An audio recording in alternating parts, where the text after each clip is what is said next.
Hello. Welcome back. Happy Labor Day, everyone. Thank you for taking the time out to listen to our broadcast. We are excited to see you back.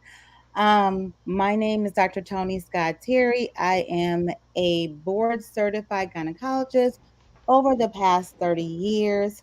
Um, I am the Chief Medical Officer for Allure Wellness Center, aka Allure Laser Med Spa, and I'm also the Chief Medical Officer at Scott Terry Female Health Association.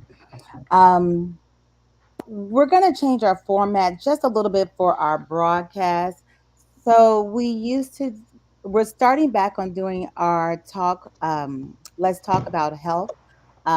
We won't be doing them every month. So what we're going to do now is every second Tuesday of the month, we'll alternate between let's talk about your health, which will be different topics based on health for men and women.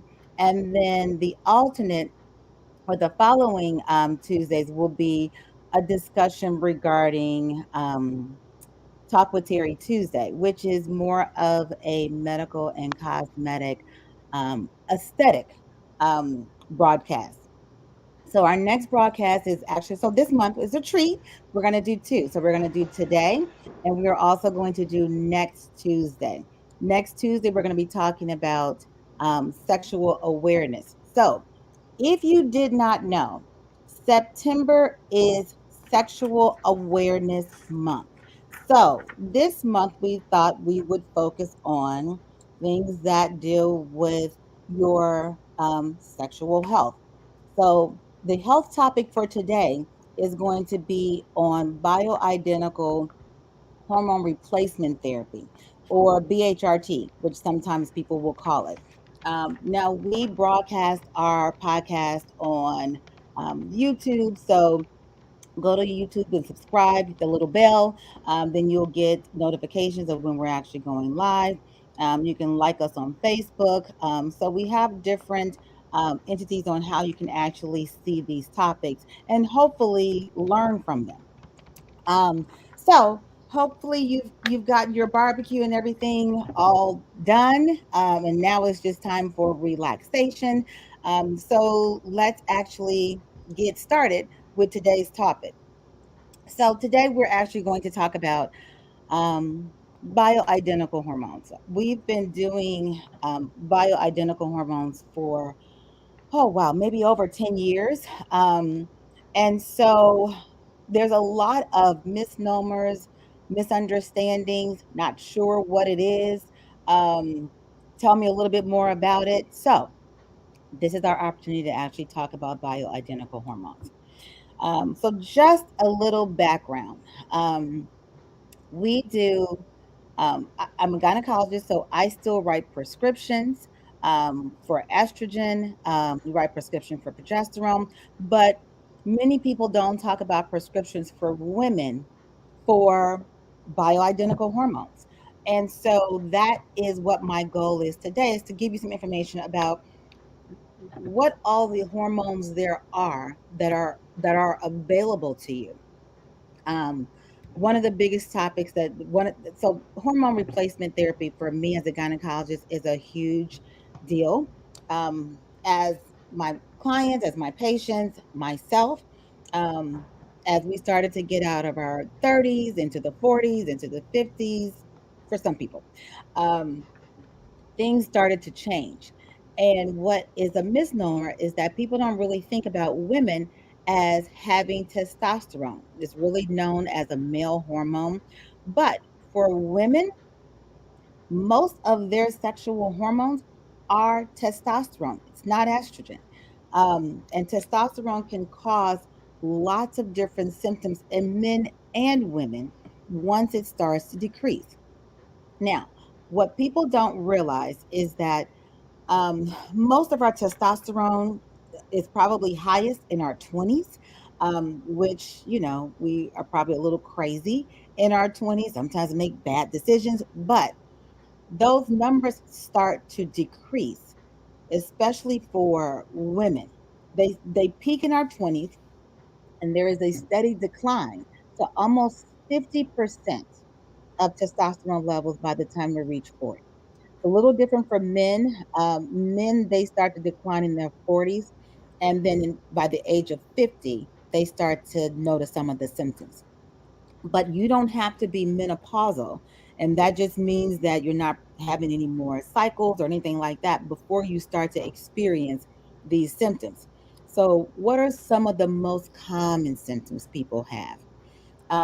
Mental fogginess. I walked into a room, can't remember why I walked in there, and I had to go back out and try to retrace my steps. The increase in abdominal fat. I'm eating the same, I'm exercising, but I can't get rid of this stomach, especially after having children. um, Night sweats, muscle tone loss, fatigue, brain fog, vaginal dryness, hot flashes, night sweats, insomnia. I feel more anxious. I'm starting to feel more depressed, muscle, joint aches. Your overall well being starts to change. And, for a long time, we're just like, oh, well, this is just a sign of aging. And yes, that is correct. It is a sign of aging. However, if we have thyroid abnormalities, we treat that. If we have diabetes, we treat that. If we have depression, we treat that. And so we have to start looking at hormones, especially how it affects your body and your daily function, as something that we should be treating. um it's not okay for us to just be miserable from 50 until we die, because we're living a lot longer. So before, like years ago, before all the medical changes and everything happened, we may have lived to 50, maybe 60, so we didn't have to endure for a long period of time. It's different now. We have medications to help us live longer. There's treatment options to help us live longer. So we want to live better in addition to living longer. Because I don't know if I could go through hot flashes, mental fogginess, and all that for 40 years. Once I turned 50, which I did turn 50. But so we want to make sure that we are able to really sustain our mental health aspect of this as well. So, what are the benefits of hormones? And we're going to talk about each individual hormone. There is testosterone, there is estrogen, there's progesterone. So there's several hormones that we're going to actually address. There are other ones that we will can talk about, but for this topic today, we're going to talk about those three. Some of the benefits that you will notice with treatments, especially with testosterone, is improved mood, mental fogginess, the low libido, the vaginal dryness, the insomnia, the night sweats, joint pain. All of those things start to improve. When you work out, your muscle mass actually starts to improve. So these are things that actually help. Your sense of well-being is definitely changed. I've had several people who have started on bioidentical hormones, pellets, creams, and their lives are significantly better. I've had people who have come to me and who were very thankful because they were on a brink of divorce, because the symptoms had gotten so bad, and they didn't know why. This was the symptoms, this is what it was, and so they didn't know that there was something that they could do about it. But there are things that you can do. People ask me, well, why didn't my gynecologist talk to me about it? As a medical doctor, I'm an MD. We are not taught a lot about alternative medication, so natural treatments, acupuncture. When I was in training, which was a couple years ago, um, we received 4 weeks out of 4 years of alternative therapy, which included bioidentical hormones, which included acupuncture, which included massage therapy. All those things were taught to us over a 4 year period within 4 weeks. So we didn't get a lot of training on that. So don't blame your gynecologist. It so what people have a misnomer about. Bioidentical hormones are FDA monitored. They're not FDA approved because it's a natural product. Um, the pellets are made out of primarily plant based, so yams, small amount of soy. Um, and it actually is something that will dissolve over a period of time.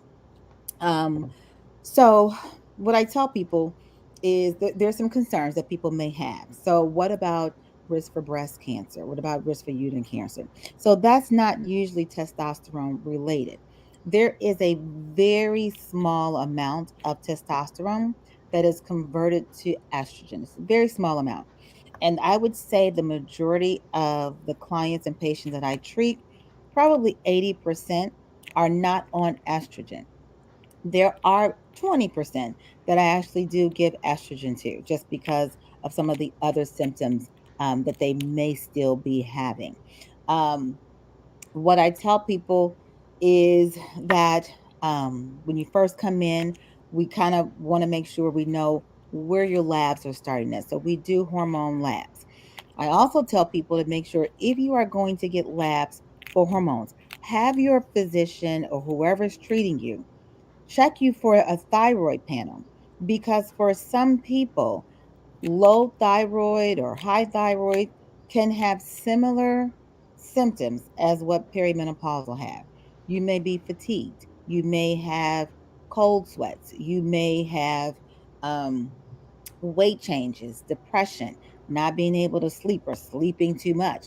Those can be signs of low testosterone as well. So when they're checking a hormone panel, I had them check your testosterone level total.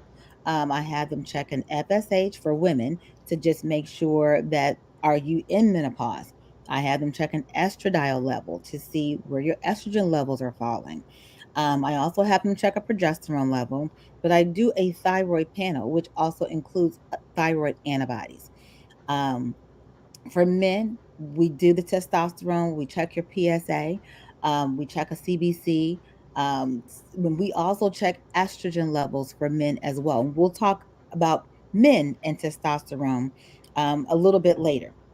But first, let me also give you some information about estradiol. So that was testosterone.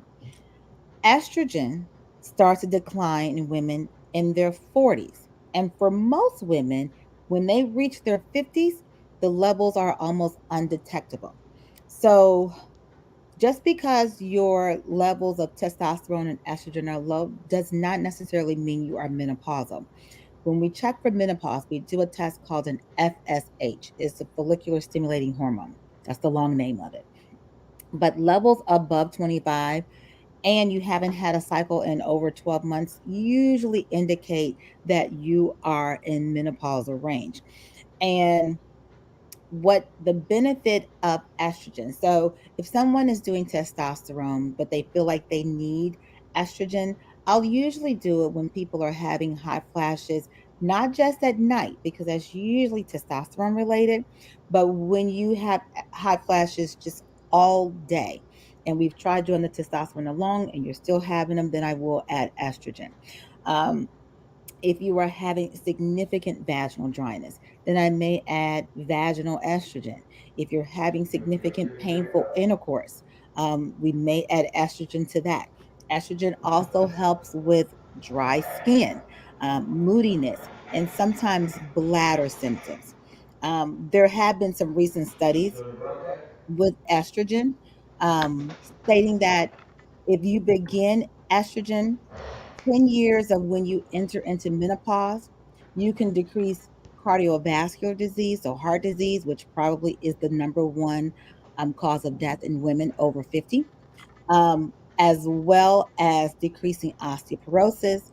Um, if you're doing estrogen long term and you start within 10 years of menopause, there's a 70% decrease in Alzheimer's and dementia, decrease in colon cancer, macular degeneration, so eyes, which leads to main cause of blindness.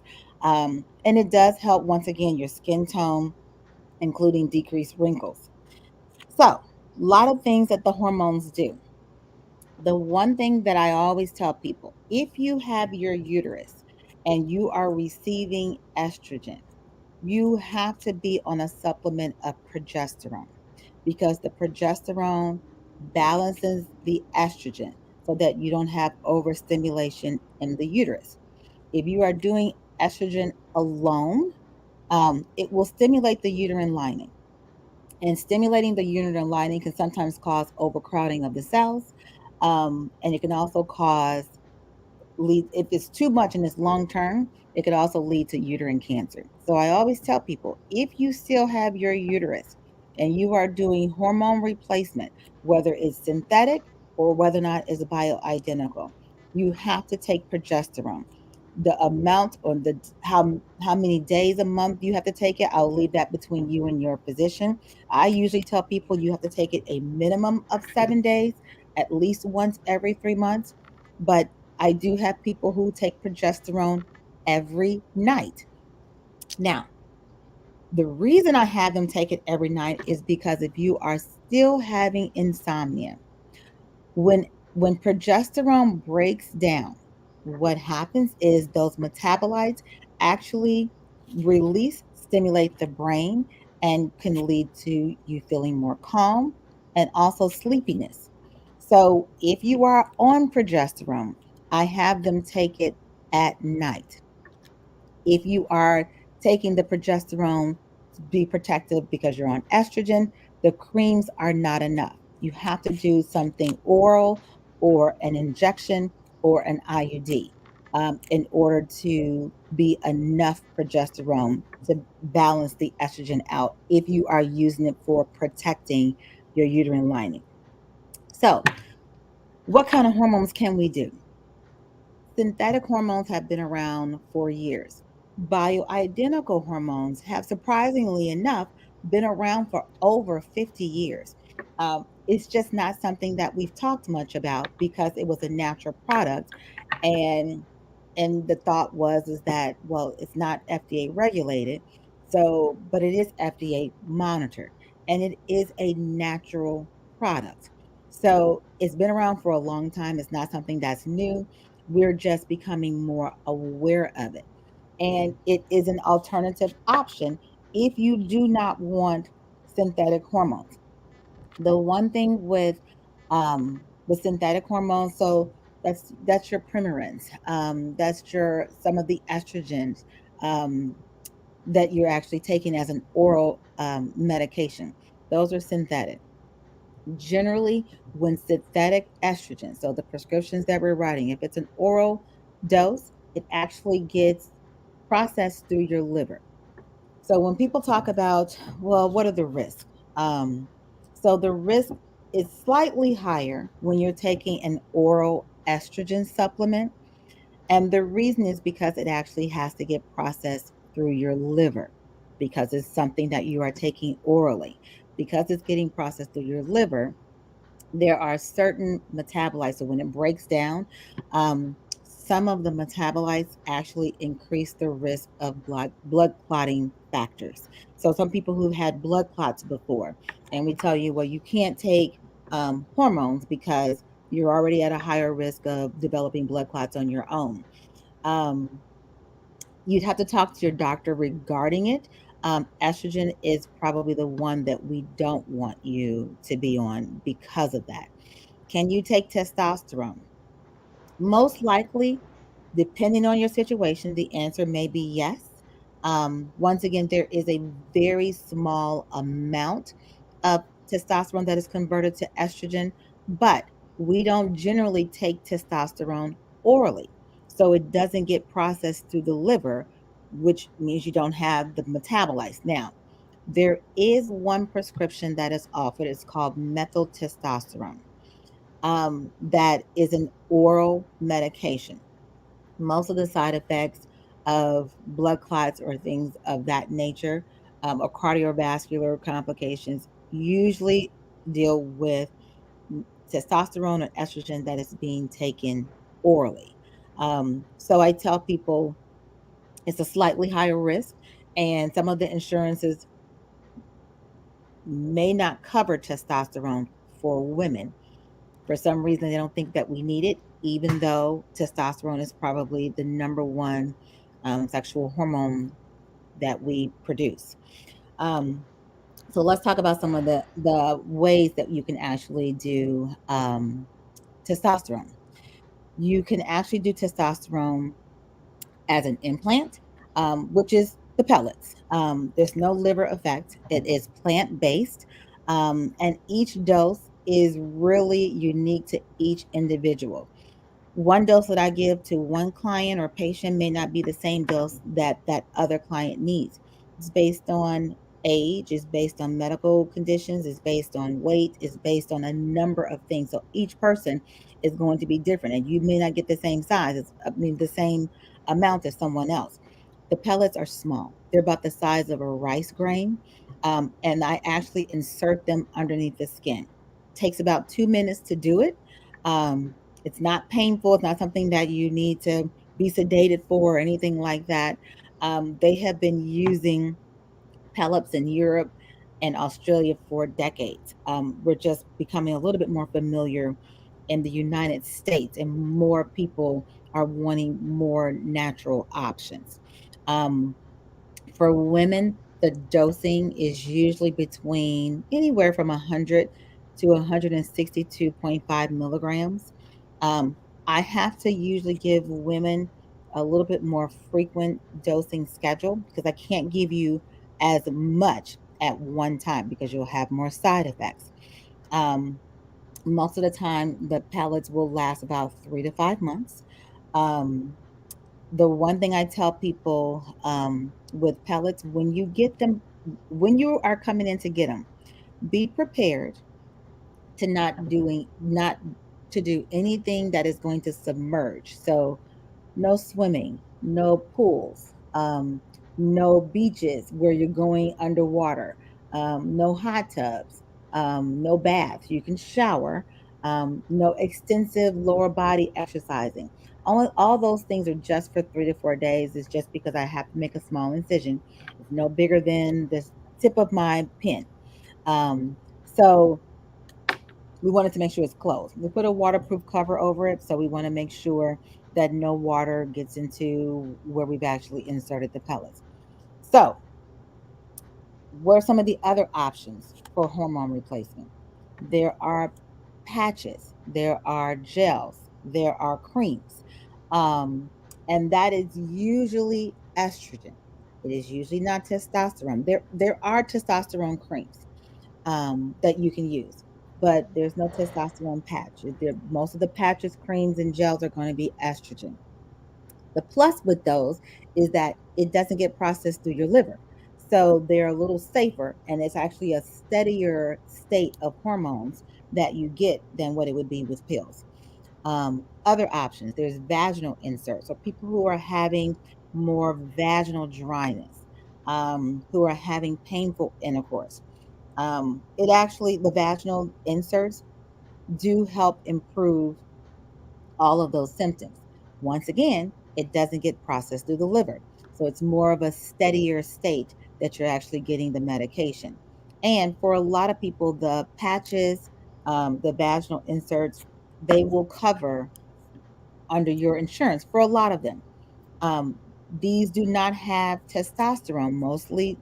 Most insurances may not cover testosterone, but they will cover estrogen usually.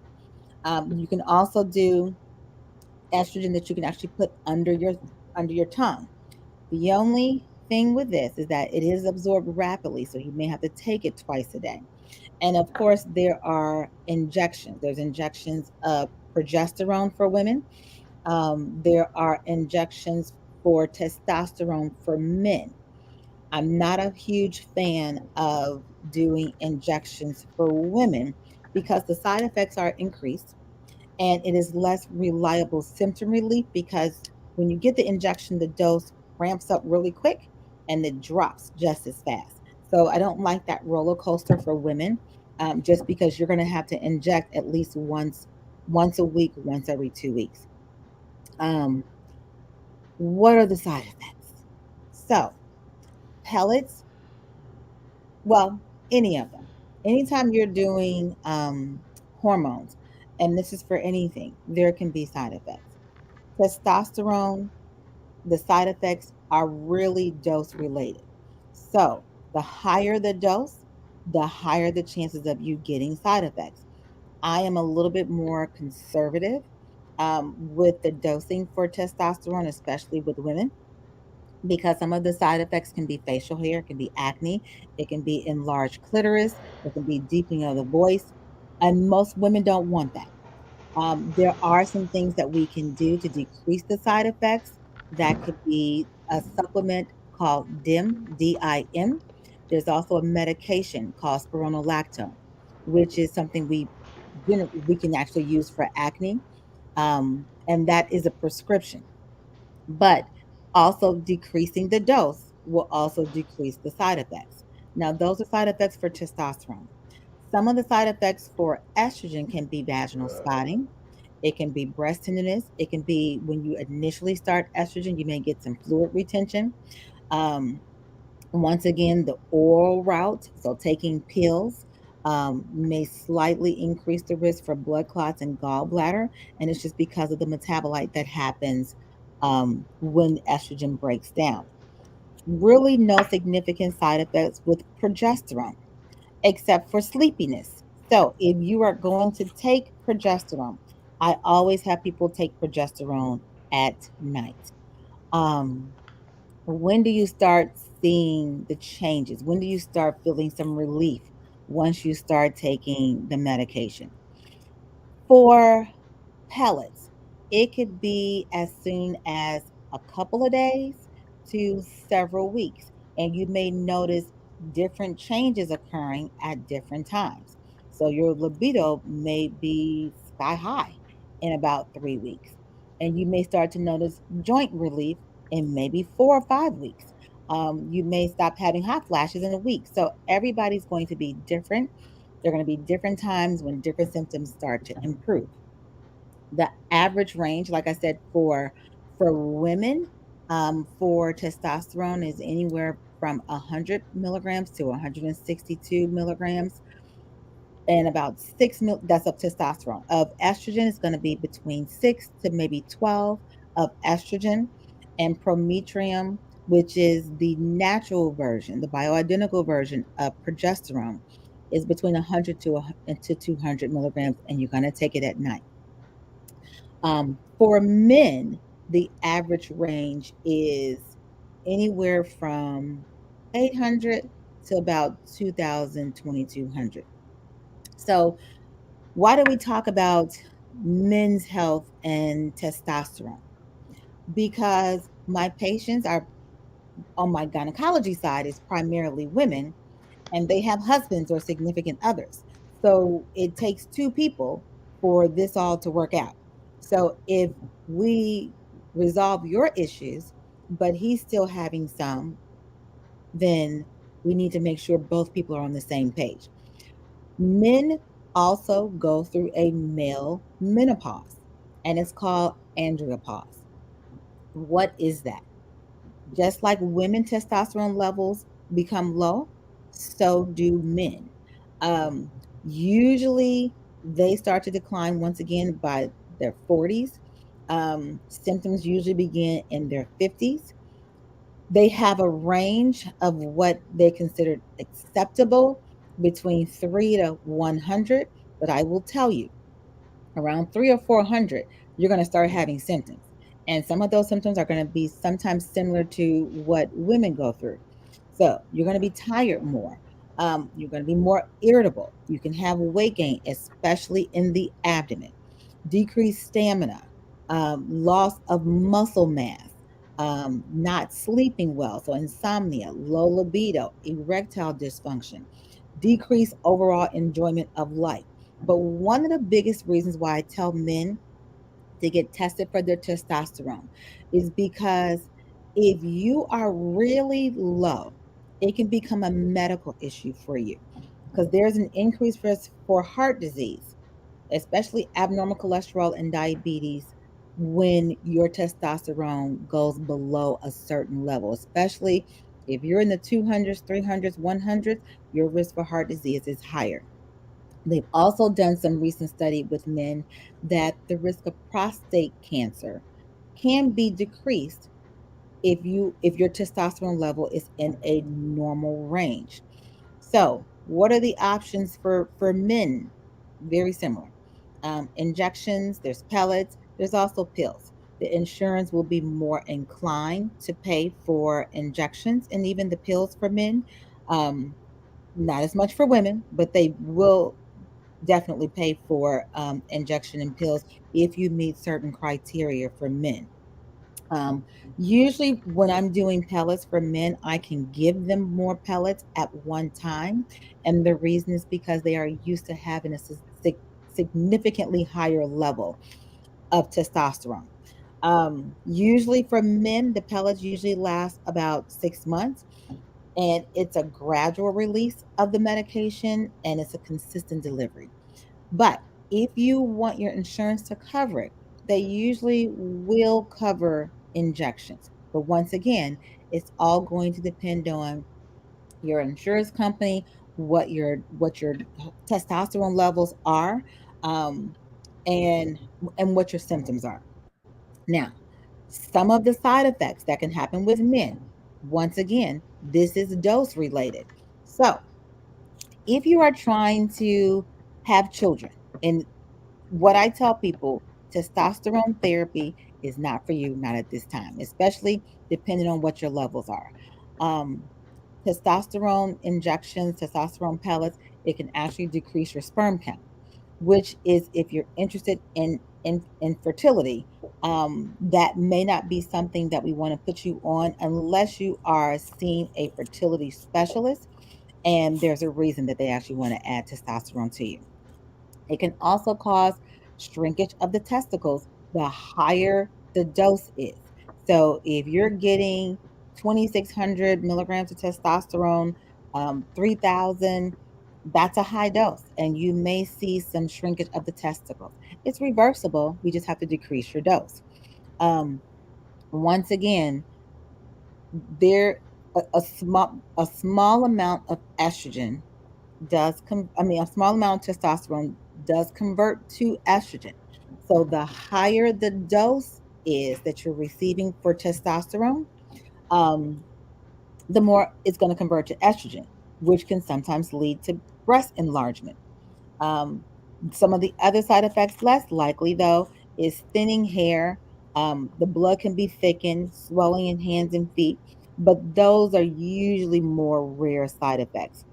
When I see clients, especially when I see men, I have them come back. Everybody that I put pellets in, I have them come back every 4 weeks so we can see where you are, how this dose was for you, and if we need to make any changes. On a regular basis for men, I will check your PSA, I will check a CBC, I'll check your testosterone level and your estrogen level every 6 months just to make sure we don't need to make some changes in your testosterone dosage. For women, I usually check the labs at 4 weeks and then I may check them again in a year. So I think that's about all that I can tell you on bioidentical hormones. We are trying to make sure I'm gonna start answering your questions. We're trying to make sure that people know that part of health is actually your sexual health is a part of life, and so we want to make sure that we are you know what options you have, you know what the side effects are, you know what you should be looking for, you know what to ask for, you know what things to prevent. Now, someone just actually asked the question of, are there things to prevent facial hair? Yes. Um, the DIM, which is DIM, it's a supplement that we usually give when we're putting people on bioidentical testosterone or any type of testosterone. It actually prevents the metabolite that's when testosterone is breaking down, it prevents the one that actually leads to facial hair. Um, Once again, but that's a supplement. We can also do um, spironolactone, which is actually it's a water pill, but we have used it on the aesthetic side for acne. We've used it to decrease facial hair and hair growth. So that is another way that we will prevent the facial hair.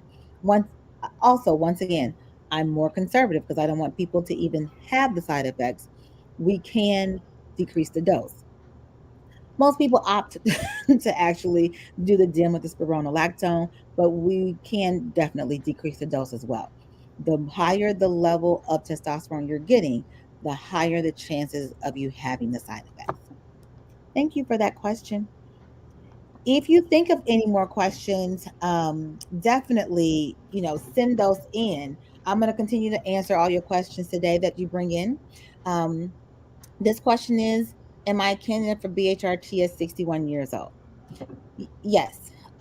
Anybody is a candidate for BHRT. Ideally, we try to start this um, within a 10-year period of you actually going through menopause. Can you start it afterwards? Yes, you can. We would probably start you at a lower dose. The other thing is that as you can, so I have patients and clients who have been on hormone replacement, the testosterone for years. I have 60-year-olds, I have 70-year-olds, I have a couple of 80-year-olds. And so, yes, I've had people be on them for years.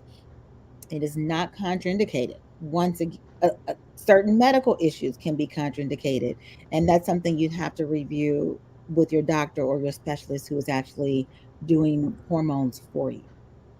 But yes, at 61, you can, like I said, we just have to go over medical history and all of that information.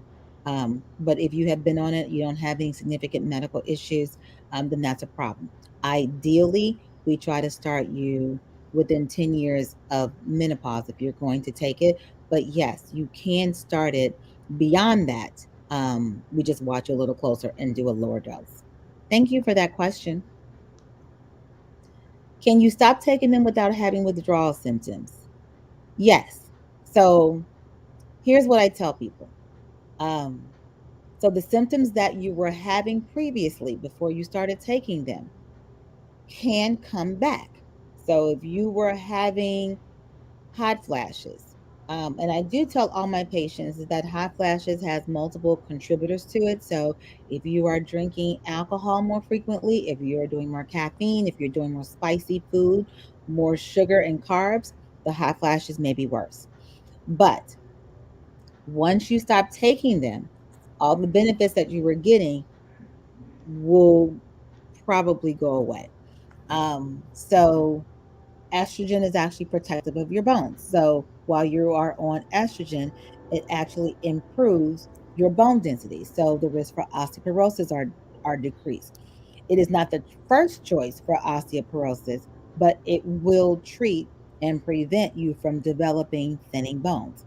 But once you stop taking it, it actually reverts back to what it was. But no, you can stop them at any point.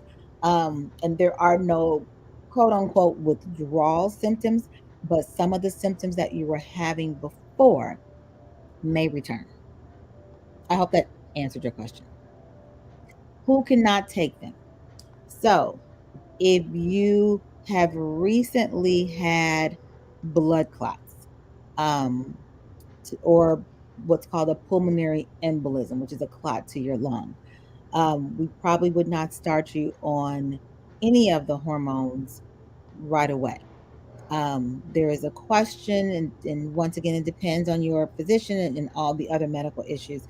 If you um, if you're pretty recent, if you got a lot of other medical issues along with the blood clot, they may wait for at least a year to actually give you testosterone. I wouldn't necessarily suggest estrogen, um, but testosterone may be appropriate for you. But you'd have to talk to your doctor about it. Um, Someone who has breast cancer, someone who has uterine cancer, probably would not be an ideal candidate. There have been some studies with breast cancer, and depending on the type of breast cancer, with use of testosterone, but there's still a lot of debate about that. So, certain cancers, you would not be a candidate for the bioidentical hormone replacement. What happens if I miss taking them? Your symptoms will come back. And once again, everybody is different. I have some clients who they get them every 12 weeks. They want to be in the office having their pellets put in every 12 weeks. I have one or two that come every 11 weeks. And then I have others who they may come once or twice a year. It all depends on your symptoms. So, average for women is about 3 months. Average for men is about 6 months. Good questions, you all. You're welcome, Miss Dabney. So I'm hoping that this has been helpful. We are going to do on September 28th, I believe that's a Thursday evening, and we'll send out more information. But we are going to do an in-person bioidentical hormone replacement event because so many people have so many symptoms, and they don't know what to do, and they're miserable, and that's men and women. So the information we're going to be sending out information throughout the month. We want to make sure that you know what it is. We'll be able to show you in person what the pellets look like. We'll be able to answer any of your questions.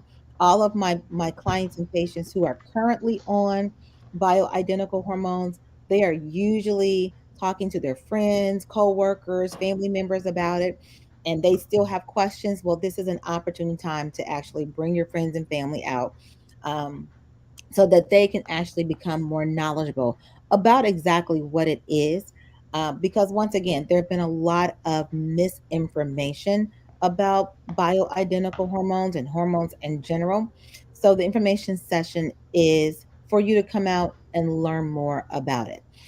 So there will be more information to come about the event, but it'll be Thursday, September 28th. So, if you didn't get all of your questions answered or you want to ask some more questions, if you are interested in a consultation, you can always call us. Um, I'm there just about every day. So Tuesday, some Wednesdays, Thursdays, Fridays, some Saturdays. So I am there, and you just give us a call. The number you can call is 708-864-4988, and you see it at the bottom of the screen. So you can give us a call there, and we'll be able to answer all of your questions. And then it's more tailored to what's going on with you because everyone doesn't have the same symptoms. But the goal is to make you be the best you that you can be. Um, so just so you guys know, because this month is Sexual Awareness Month, next Tuesday, which would normally be my Talk with Terry Tuesday, we are going to be talking about sexual awareness. Now, that includes, we've had lots of questions about what do we do to improve our orgasms? What do we do to improve erectile dysfunction? So there is the O shot. What's the difference between O shot and G shot? What's a P shot? Are there some devices that we actually use to help erectile dysfunction? So we're going to be talking about all of that on next Tuesday at 1 p.m. with our Talk with Terry Tuesday. This month, we are focusing on our sexual awareness. It actually improves your overall well being. So, once again, the goal of all of this is to make you a better you. But if you want to do a one on one consult, you can always give us a call. I'll show the number again at the bottom of the screen. It's 708-864-4988. I know this talk went on a little long, but there's a lot of information, and I want to make sure that you have the information so that you can make a decision about your health, including your sexual health and your total well being with the knowledge in order to do that. So, thank you again for tuning in with what is this? Let's talk about health. And we will see you next Tuesday for Talk with Terry Tuesday, continuing on our month long information about sexual health awareness. Okay, see you soon. Bye.